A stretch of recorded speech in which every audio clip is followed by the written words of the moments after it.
On the website iusedtobelieve.com, there are many odd things that people used to believe about Jesus. Here's one. Someone writes on the website: I used to believe that Jesus was born on Christmas, December the 25th, and died on Easter, and was really busy getting everything and all the stuff in the Bible done in about 100 to 150 days between the two.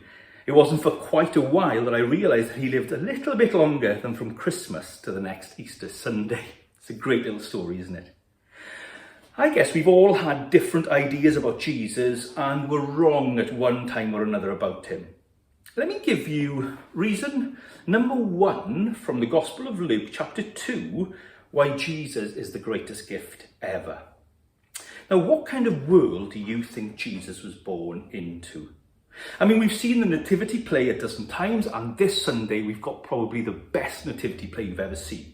A quiet Mary looking very cute, a sulky Joseph looking like, I don't know, he'd rather be playing his Xbox, a bunch of dressing gown and tea towel clad shepherds who look as though they've just walked out of the bath, and a selection of cardboard cutouts of very calm and tidy sheep and goats.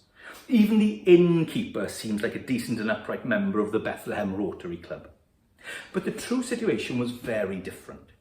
We read in Luke chapter 2 that the town was packed with thousands of people desperately trying to get their names down on the first ever census. All the hotels and houses were jam-packed, and poor little Mary was a terrified teenager about to have her first baby in a time when giving birth was incredibly dangerous.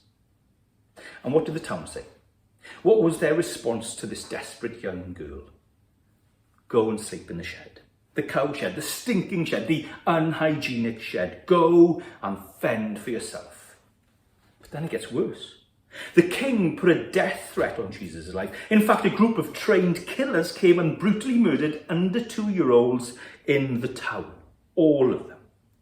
Thankfully, Jesus' dad got wind of this and they fled to nearby Egypt. You see, believe it or not, Jesus was an asylum seeker. He was fleeing from murder. Is that how you pictured Jesus' birth and early years? You know, when I look into the Christmas manger, I see a Jesus who has experienced the worst that this world can throw at any of us. And that means that he can understand every single one of us, no matter what we're going through. That's the first reason why he's the greatest gift ever. Jesus isn't just an irrelevant baby. He's the only person who truly understands what you're going through. What do you believe?